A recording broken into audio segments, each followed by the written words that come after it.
All right, everyone. It's time for Vermont Issues episode 41. Everyone else is destroying their statues right now like, a bunch of morons, and we're still building them here in Rutland. One thing, we like our monuments up here in northern New England. It's like, you get these small towns. We've also got a thing where old churches that are, again, marginally religious structures at this point are like their town offices. They're turned into state offices. They're turned into courthouses. We had a church courthouse here in Rutland for a long time before we built the new one. And I can't remember exactly what's in the old courthouse now. I think it's a city office of some sort.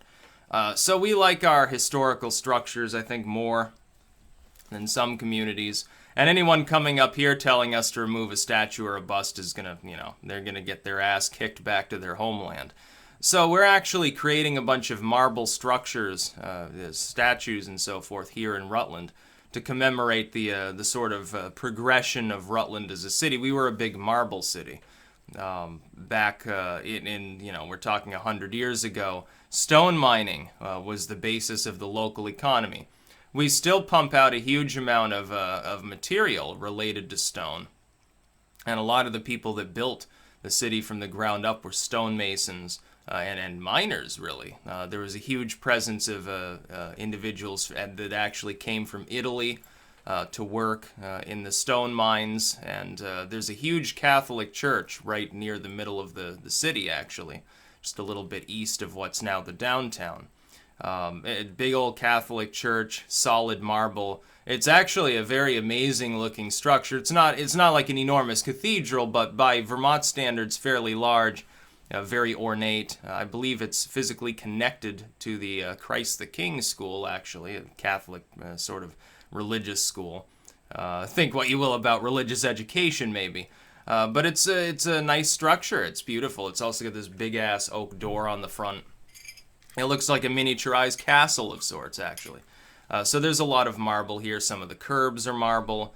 There are even spots, old spots, where the sidewalk is marble, actually. Some of the crossing sections, so like literally some of the side roads where they didn't replace it with like modern pavement, which looks like shit and doesn't last as long as marble anyway.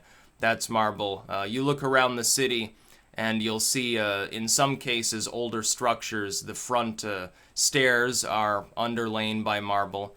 There are marble foundations still in the city. It's basically everywhere you look. There's some marble bricks and blocks out in my garden. Actually, if you go to the Marble Museum, they let you take some of the worthless slag away if you want to. They just sort of pile it there, and you can take a piece or two, and nobody cares about it. But it's still part of our local economy. And so there are sculptures being made. They actually have a couple of designers from Italy itself that are working on this project. They created sort of the little models, and then they carve the marble into these statues. So we're still building monuments. We're not interested here so much in destroying them for no reason. Even if you don't agree with what it stands for, that's still somebody's work. And the person who was commissioned to build that piece of art, may not have had anything in common with the beliefs of the people that are actually the subject of the monument itself.